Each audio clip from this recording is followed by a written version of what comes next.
Found out my husband has another family, so I abandoned him in a foreign country without his passport.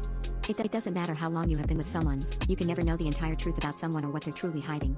I thought my husband was the absolute perfect partner, and the 6 years that we had been together felt like pure bliss. We met at a work event. Since we have jobs in the same industry, we both travel a lot for our careers, and we both love traveling as a hobby as well.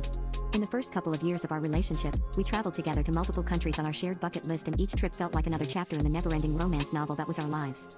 He made me feel cherished and free. We explored the world together, and I never thought anything or anyone could come between us. But like I said, you never know what's going on in someone else's head, no matter how well you think you know them.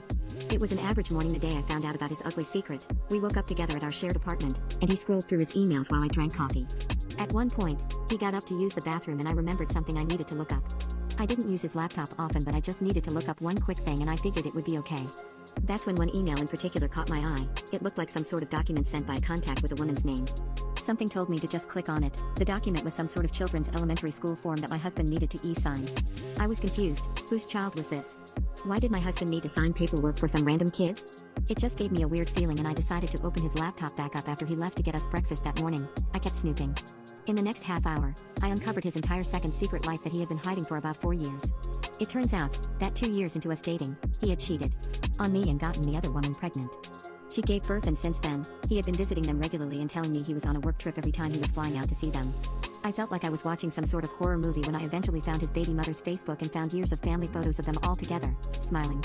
I looked at his poop-eating grin in the photos, and it felt like he was laughing at me. I couldn't believe he had planned out this entire fake double life of his and managed to lead me on successfully for years. I wanted to strangle him the moment he walked back in the door, but a bigger part of me wanted to show him that I could plan too. I could lie too. So even though it unalived me, I acted like everything was fine that morning. I even suggested we start planning our next trip. He was more than glad to, and by the end of the day I had booked our tickets to a week's stay in Morocco, a place I had been, but he hadn't. It was so hard for me to smile in my cheating husband's face. He was nothing but a worm and a liar to me, but I needed to make sure my plan went smoothly, so I kept playing the happy wife. The very first night in Morocco, I got him super drunk and he passed out pretty early. That's when I packed up every single thing in our hotel room, including his passport, and I left him there alone, while I took a taxi to the airport. I left him there, without his wallet, passport or phone. It's been about 2 weeks now and I haven't heard from him. I wonder if his baby mama is concerned about him. Too bad. I hope he's stuck there, feeling afraid, alone, and abandoned, just like me.